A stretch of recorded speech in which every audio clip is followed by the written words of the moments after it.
실전 모의고사 2회 수업을 진행하도록 하겠습니다. 이번 영상에서 배우게 될 작품은 소문의 벽이라고 하는 작품을 지금부터 배워보도록 할 겁니다. 일단 이 소문의 벽이라고 하는 작품과 관련해서 여러분들이 알고 있어야 되는 기본 내용 요소에 대해서 먼저 말씀을 드리겠습니다. 일단 전체적인 이야기가 어떤 이야기가 나오는지는 제가 구두로만 설명을 드릴 거라서 영상 들으시면서 필요하면 좀 적으세요. 소문의 벽이라고 하는 작품은요, 6.25 전쟁 때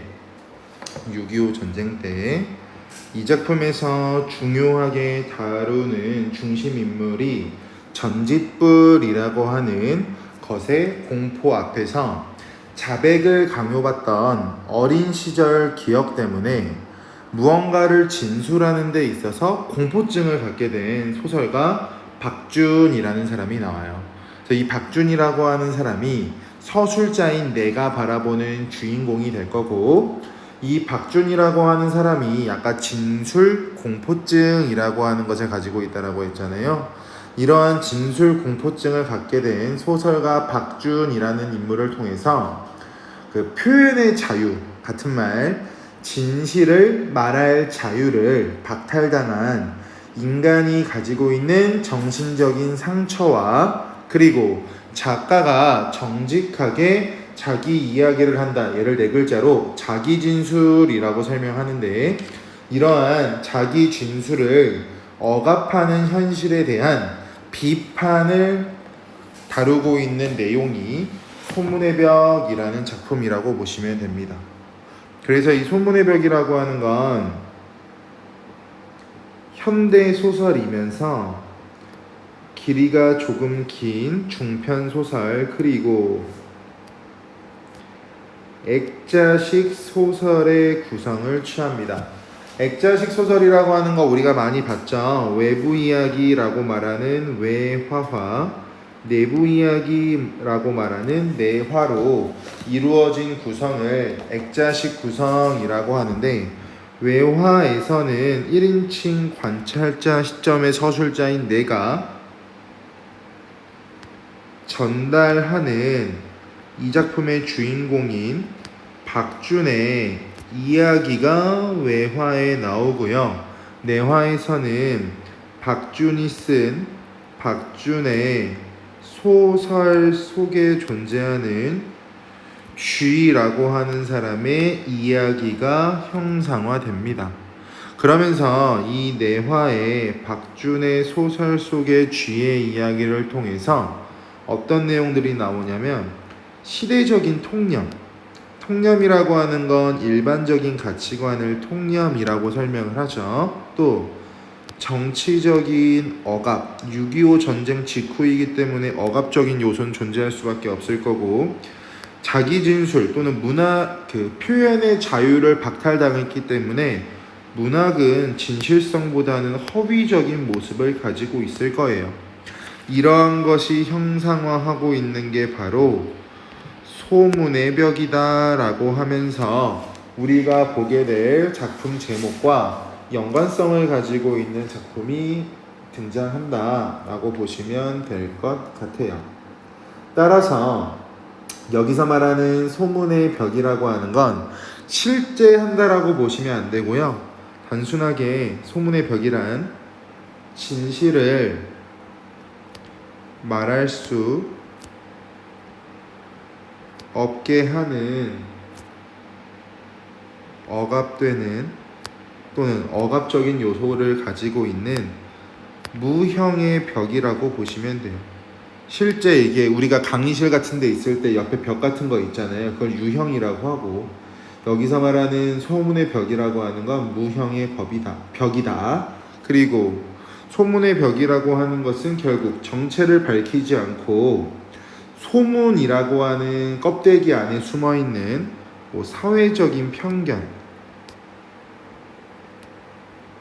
그리고 폭력과 같은 것들이 이 작품에서 소문의 벽이라고 형상화된다라고 알고 계시면 될 것 같습니다.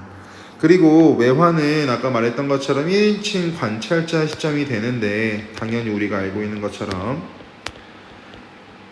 내화는 전지적 작가 시점이에요. 그래서 우리가 보고 있는 요약본에는 외화 중심으로 나와 있지만 시점의 변화가 일어난다라고도 여러분들께서 알고 계셔야 됩니다. 그럼 인물관계 잠깐 보시면 일단 나라고 하는 인물은 잡지사의 편집장이에요. 잡지사의 편집장. 그런데 관찰자이자 1인칭 관찰자 시점이라고 했으니까 서술자의 위치에서 이야기를 전달할 거고 정신병원에서 박준이라는 인물이 탈출하거든요. 그러한 박준을 우연히 만나서 그를 계속 추적하는 인물로 형상화가 됩니다. 그러면서 박준이 쓴 소설을 통해서 잡지사 편집장이니까 글을 많이 봤을 거 아니야? 그의 상처를 알게 되는 인물로 형상화되는 게 나라고 하는 사람이고 이 작품에서 주인공의 역할을 하는 이 박준이라고 하는 사람은 소설가이자 정신병원의 자청, 스스로 요청하다에 들어간 정신병 환자로 나와요. 이게 정말 정신질환을 가지고 있던 것이 아니라 6.25 전쟁과 그리고 당시의 사회적인 모순 때문에 생긴 공포라고 보시면 되겠죠.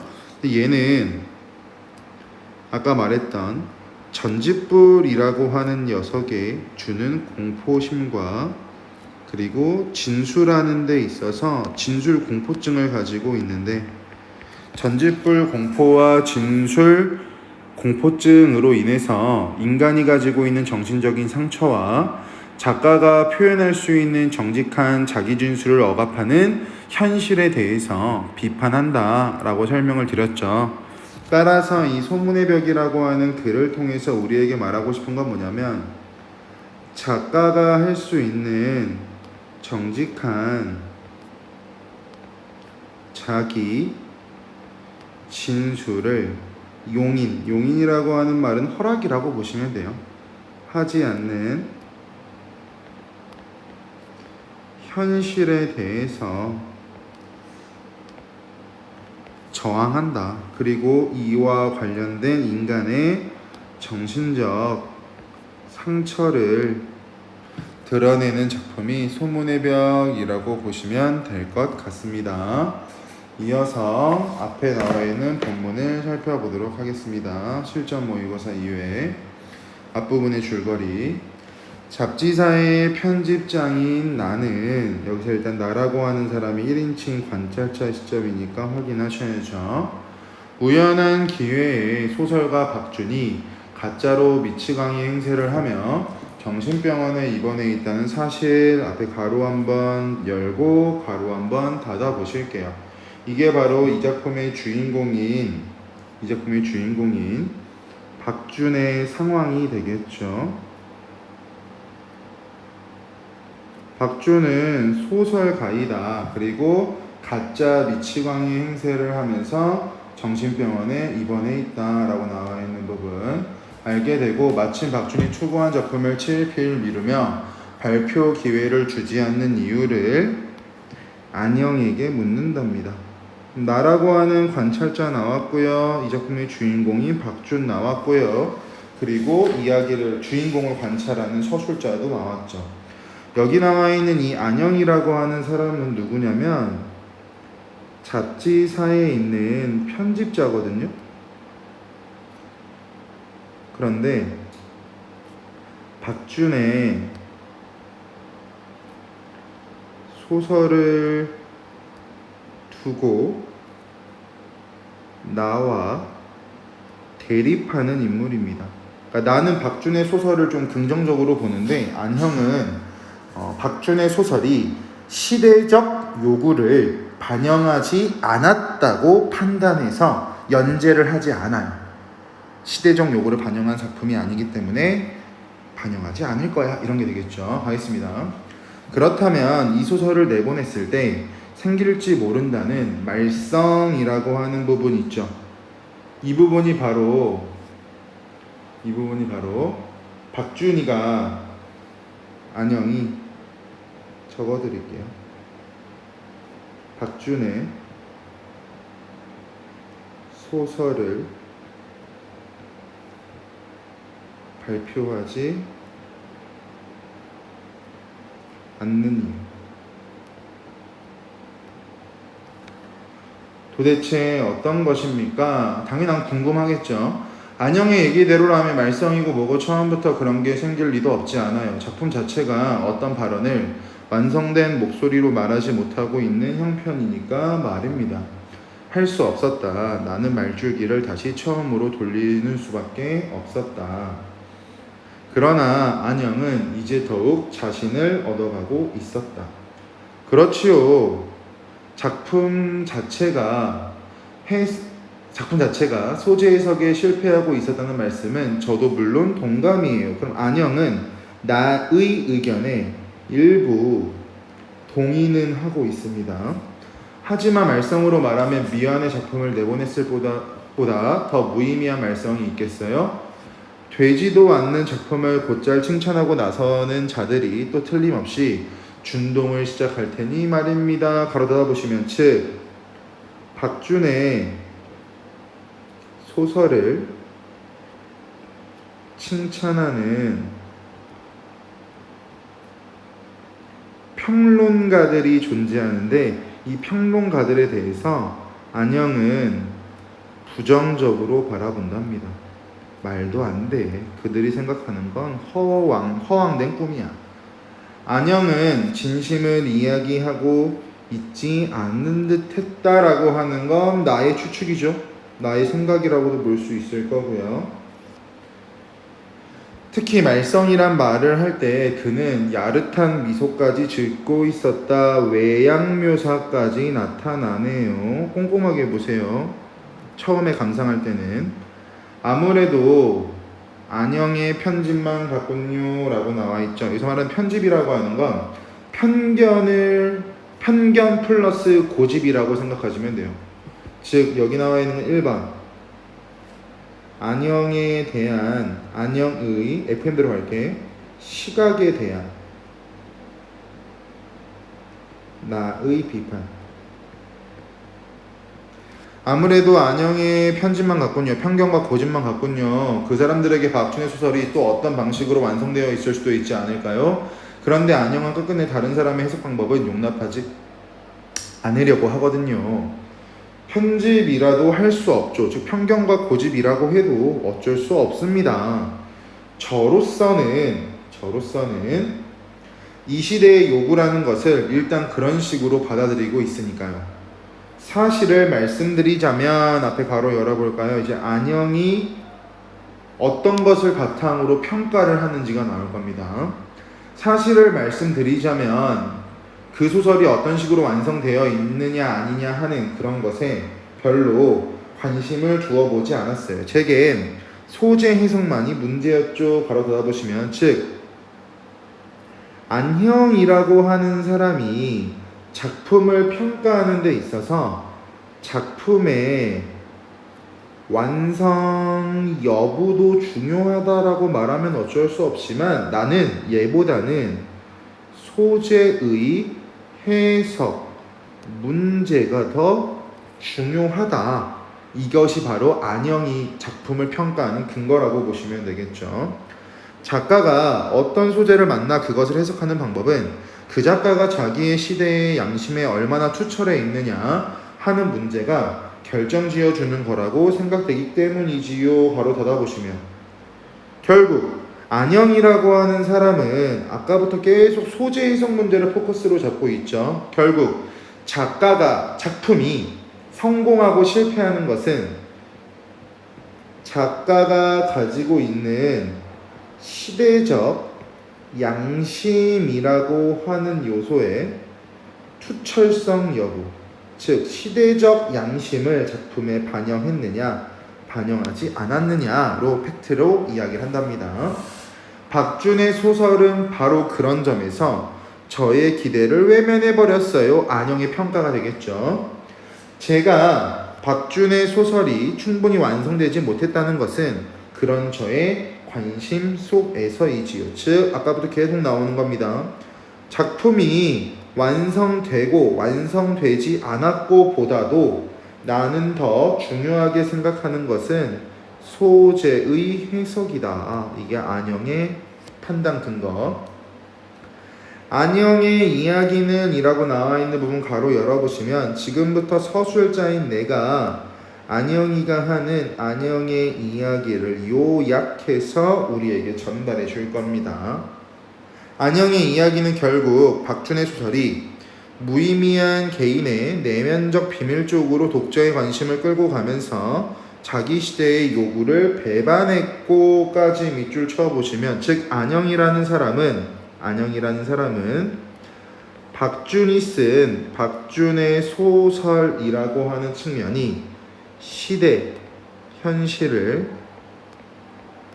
외면하고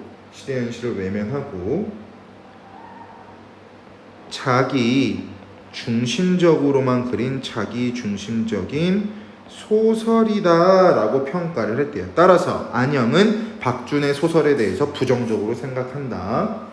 그리하여 부정적으로 생각한다라는 근거 여기 나오죠. 소재 해석과 작품 완성에 다 같이 실패하고 말았다라고 하는 주장이었다까지 안영의 이야기의 요약. 박준이 이 시대의 작가인 이상 그는 절대로 자기 양심의 가장 우선적인 요구를 배반해서는 안 되며 그것을 도외시한 모든 창작행위는 매도당에 마땅하다는 투였다. 이를테면 안영의 시대관이 그렇게 되어 있는 모양이었다라고 나와 있죠. 즉 여기서도 알 수 있는 나의 추측, 나의 생각은 박준 소설에 대한 부정적 평가의 이유는 안영의 시대관이었다 라고 보시면 되겠죠. 하지만 이라고 나와 있는 거 2번, 뭐에 대한 2번이냐면 아까 말했던 안영의 시각에 대한 나의 비판이라고 했죠. 두 번째입니다. 하지만 그 역시 안영의 편집 아닐까요? 계속 나는 안영의 입장에 동의하지 않고 있습니다. 가령 모든 작가들에게 자기 시대 요구나 압력을 꼭 안영과 같은 정도로 받아들여야 한다고 고집하는 것이나 그것을 똑같이 받아들이고 있는 경우라고 해도 어떤 일정한 방법 속에서만 그 시대의 정신에 추천해 줄 수 있다는 식의 생각 말입니다. 박준의 소설이 그런 식으로 쓰여졌다고 해서 그 소설이 전혀 우리 시대를 외면해버렸다고 장담할 수는 없지 않을까요? 나는 이제 웃을 수밖에 없었다. 즉 나는 안영의 생각이 더 이상 바뀔 거라고 생각하지 않았답니다. 됐죠? 그러니까 안영의 생각이 바뀌지 않을 거라고 여겼기 때문에 그냥 어이없어서 또는 허탈해서 웃었다라고 보시면 되고요. 내가 안영의 가치관을 비판하는 두 번째 근거에서 지금 제가 밑줄 치고 있는 마지막 부분 있죠. 박준의 소설이 그런 식으로 쓰여졌다라고 해서 그 소설이 우리 시대를 외면해버렸다고 장담할 수 없지 않을까요? 라고 말하고 있는데 여기서 알 수 있는 거, 나는 박준의 소설 속에 드러난 창작 기법을 존중하고 있죠. 그러면서 나는 박준의 소설에도 시대적 요구가 반영되어 있다라고 보기 때문에 안영과 다른 시선을 가지고 있다라고 보시면 좋을 것 같습니다. 아유 죄송합니다. 갈게요. 박준의 일에 관심을 갖게 된 나는 우연히 박준의 인터뷰 기사를 구하게 된다. 그 인터뷰 기사에서 나는 이제 내가 알게 된 게 나와요. 박준이 유년 시절에 겪은 전짓불의 공포, 여기서 중요한 소재가 나오죠. 전짓불이라고 하는 게 뭐냐면 손전등에서 비치는 불빛을 말해요. 손전등에서 비치는 불빛. 곧 6.25 당시 경찰대인지 공비인지 그 정체를 알 수 없는 사람이 전짓불을 얼굴에 내비치며 어느 편인가를 물었던 공포스러운 상황을 작가가 된 지금도 느끼고 있다는 내용을 보게 된다. 가로 쳐다보시면 여기까지가 내가 알게 된 것이라고 보시면 되겠죠. 박주는 그 다음 중요한 문장 나와요. 작가로서 자기 진술을 억압하는 실체로서의 전짓불의 공포를 언급하며 자신의 소설은 그 전짓불의 공포를 형상화하고 있다고 밝혔답니다. 그럼 결국 여기서 여러분들이 무조건 알고 넘어가야 되는 핵심 포인트 중에 하나는 전짓불의 공포가 되겠죠. 결국 이 작품에서 말하는 전짓불의 공포라고 하는 건 아까 봤던 내용 중에 정직한 소설 쓰기를 가로막는 장애물의 역할을 할 거고요. 왜? 정신적 상처를 부여한다라고 했잖아요. 그리고 6.25 전쟁 당시 보여지는 이 전짓불이라고 하는 것은 폭력적이고 억압적인 현실이라고도 볼 수 있을 거고, 또 박준에게 있어서 부여되는 공포감의 원인이라고도 볼 수 있을 거고, 공포감의 원인이라고 볼 수도 있을 거고, 그리고 갈등과 불안의 씨앗과 같은 역할을 한다라고도 볼 수 있겠죠. 즉 박준이 작가로서의 자기 진술을 억압하는 실체인 전짓불의 공포라고 하는 것 자체가 박준에게 준 영향력이 컸기 때문에 그 부분을 여러분들이 예의주시해서 보셔야 됩니다. 인터뷰는 그렇게 끝나고 있었다. 이번에는 정말로 모든 것이 명백해지고 있었다.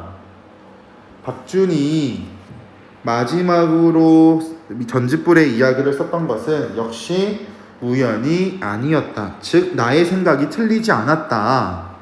박준은 여기서부터 박준의 생각이 나올 겁니다. 박준의 생각.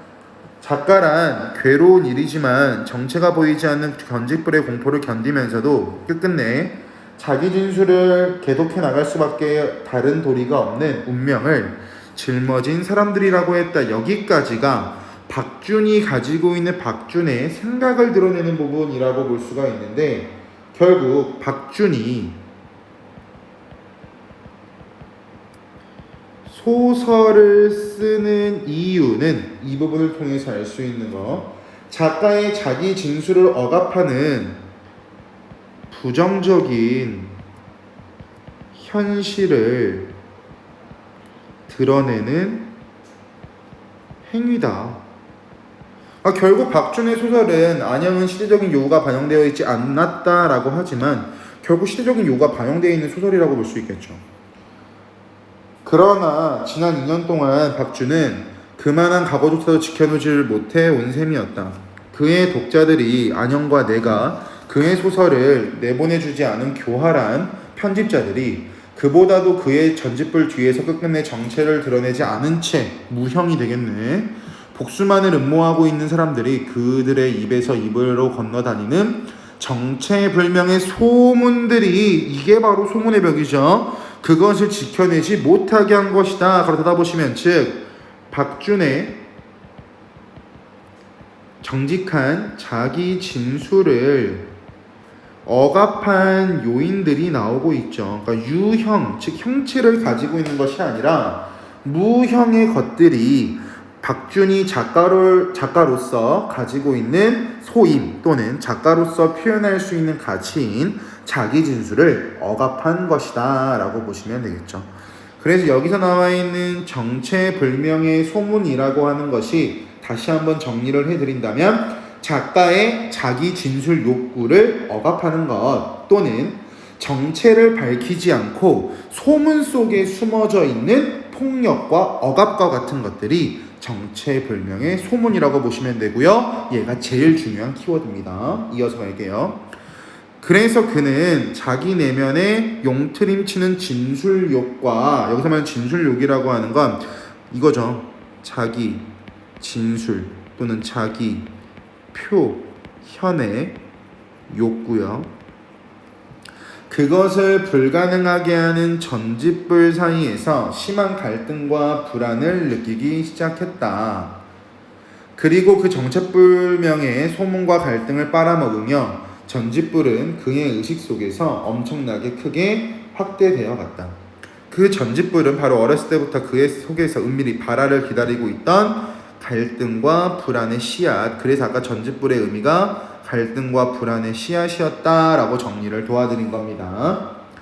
이제 그 씨앗이 발화를 시작한 것이다. 그리고 그것은, 여기서 말하는 그것이라고 하는 건 앞에 나와 있는 시대적으로 박준에게 가하는 시대적 억압과 시대적 폭력이라고 볼 수가 있겠죠.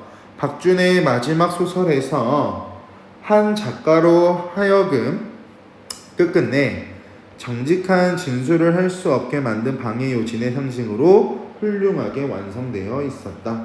결국 이 부분이 말하고 싶은 건 뭐냐면, 전짓불이라고 하는 박준을 억압하는 요소는 외부적인 요인들에 의한 억압 때문에 정직한, 자기 진술이라고 해도 돼 얘들아.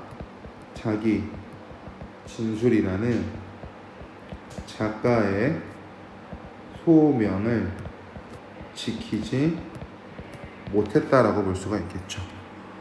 그는 그의 소설 속에서 한 작가가 얼마나 가혹하게 간섭받고 있으며 그 때문에 결국에 얼마나 무참한 파국을 겪게 되는가를 극명하게 증언해 준 것이다 까지 가로 열고 가로 닫아 보시면, 결국 이 부분은 나는 박준의 소설을 통해서 박준의 상처 또는 박준의 고뇌를 이해하게 되었다. 그가 그런 소설을 쓰게 된 것은 거의 필연적이었다. 박준은 그 모든 것을 벌써 2년 전에 다 예감한 모양이었다. 그리고 그 모든 것은 박준이 예언한 대로 진행되어 온 셈이다. 박준의 그가 예언한 대로 정말 미친 사람으로 보일 만큼의 전혀 자기 이야기를 하려 하지 않는 것도 사실은 누구보다도 많은 이야기를 하고 싶은 욕망을 숨기고 있을 터이었다라고 말하는 것은, 결국 여기서 말하고 싶은 게 뭐냐면, 박준이 아까 도입부에서 정신병 환자처럼 막 연기한다라고 했잖아 얘들아. 결국 미친 척 하고 있는 박준의 행동은, 앞에 생략했습니다. 정신병 환자처럼 행동하고 있는 박준의 행동은 정직한 자기 진술을 위한 의지와 욕망의 우회적 표출이다 라고도 볼 수 있을 거고, 정직한 자기 진술을 억압하고 있는 현실에 대한 저항이다 라고도 볼 수가 있겠죠. 하지만 이제 내게 확실해진 것은 그저 박준의 사정만이 아니었다. 박준의 사정이 확실해진 만큼 또 하나 확실해진 것이 있었다. 잡지일이 탁탁해진 이유였다. 나도 잡지일에 대해서 고충을 느끼고 있었답니다. 그 이유가 뭐냐면, 원고들이 잘 거치지 않고 있는 것이나 거쳐온 원고들이라야 모두 그렇고, 그런 이유가 비로소 분명해져 있었다 같은 말. 결국 나도 잡지사 일에 진절머리가 나고 있었는데 그 이유가 뭐냐면, 정직한 자기 진술을 억압하고 있는 현실 때문에 나도 박준이랑 비슷한 심리 상태를 느끼고 있었답니다. 박준을 괴롭히고 있는 전짓불은 이라고 나와 있는데, 나도 가로 열어볼게. 비단 박준 한 사람만이 가지고 있는 것이 아니었다. 진술이라는 것을 경험해본 사람은 그것이 비록 자발적이든 누구의 강요에 의해서든 또는 일부러든 무의식 중에든 조금씩 그 전짓불 빛 비슷한 것을 눈앞에 받아보지 않은 사람은 없었을 터 누구나 자신의 전짓불을 가지고 있게 마련이다 가로 닫아 보시면, 즉 나는요 자기 진술을 억압하고 당하는 것을 박준이라고 하는 개인에서 사회로 확대해서 해석을 하고 있고, 이러한 과정을 통해서 자기 진술의 의미에 대해 성찰하고 있죠. 누구나 박준과 같은 경험을 가지고 있을 거야, 이런 식으로. 한데 그리고 그 전제뿔은 이쪽에서 정직해지려면 하면 할수록, 그리고 진술이 무거우면 무거울수록 더욱더 두렵고 공포스럽게 빛을 쏘아대게 마련이다. 원고들이 잘 거쳐들 리 없었다. 왜냐면 작가의 정직한 자기 진술을 억압하고 있는 현실 때문에. 쉽사리 걷어들일 수 있는 글이란, 여기서 말하는 쉽사리 걷어들일 수 있는 글이라고 하는 건 앞에 나오는 잘 거쳐지지 않는 원고들하고 대조를 이루겠죠. 그럼 잘 거쳐지는 원고라고 하는 건 작가가 표현할 수 있는 정직한 자기 진술이 드러나지 않는 글, 또는 부정적 현실에 침묵하는 글이 되겠죠. 그 전짓불 빛을 견디려 하지 않은 것들 뿐 그런 글들이 신통할 일 없었다. 사정이 거기까지 확실해지고 나는 혼자 실소를 머금지 않을 수 없었다. 즉, 표현의 자유를 현재 사회에서는 박탈하고 있다라고 했는데, 이 표현의 자유를 박탈하고 있는 현실에 대해서 냉소적인 태도를 보이고 있는 서술자의 모습을 알 수가 있겠죠. 문제 가겠습니다. 윗글에 대한 설명으로 가장 적절한 것은 일단 반어적 표현 없었고요. 특정 인물 시각이 기대어 있지 않았고요. 공간적 배경 구체적 묘사 안 나옵니다. 시장 변화 안 나왔죠. 풍자적 어조 안 나왔죠. 정답 5번. 간단하게 끝나죠. 내용 일치 문제는 바로 갈게요. 나는 아님과 마찬가지로 바로 틀렸네. 어렵지 않았던 2번 문제입니다. 3번. A라고 하는 게 박준의 그 전짓불 공포와 관련된 부분입니다. 박준의 소설은, 마지막 소설은 전짓불 때문에 생긴 불안과 그로 인한 파국적 상황 형성과 맞는 말이죠. 소설 쓰기는 작가의 정직한 진술을 억압하는 시대적 현실을 드러내기 위한 창작행위, 맞는 말이죠. 박준의 전짓불 이야기는 편집자들이 편견을 이겨내고 작품을 완성할 수 있다. 이게 아니야. 편견이랑은 연관성이 없잖아요. 작가의 정직한 자기 진술을 억압하고 있는 현실에 대한 비판 내용인데 왜 갑자기 편견이 나오냐는 거죠. 연관성이 없는 문장. 4번 가겠습니다. 윗글을 등장인물대로 보기에까지 정리했다. 적절하지 않은 것은 액자식 구성이죠. 지금 제가 체크한 이 부분은 외부 이야기. 기가 들어가 있는 여기가 내부 이야기가 될 거야. 그래서 액자식 구성이라고 하는 건 입체적 구성이다. 그리고 이 작품의 시점의 변화까지 나타나죠. A. 나는 박준의 마지막 소설에 채택한 창작 방법을 존중하는 입장에서 안영의 편집에 대해 문제 제기하고 있죠. 그러니까 의견 대립이 생기고요. 현실 속에 나오는 박준과 박준의 마지막 소설은 A. 나에게 창작 행위의 의미를 성찰하게 하니까 마지막에 냉소적으로 웃고 끝나죠. A. 나는 박준의 마지막 소설 속 인물인 작가를 통해서 박준의 개인적 고뇌를 이해하게 되고 그의 상처에 대해 공감하게 되죠. 나는 박준과 갈등하고 있는 안영의 시대관에 대한 가치 판단을 배제한 채 이야기를 객관적으로만 전달한다라고 나오는데, 가치 판단을 배제하면 같은 말로 뭐냐면 주관적인 요소가 없어야 돼요. 그런데 이 작품 주관적인 요소가 있잖아요. 나의 생각도 나오고. 정답은 4번이 될 거고 5번은 당연히 맞는 말. 여기까지가 2회에 나오는 소문의 벽이었습니다.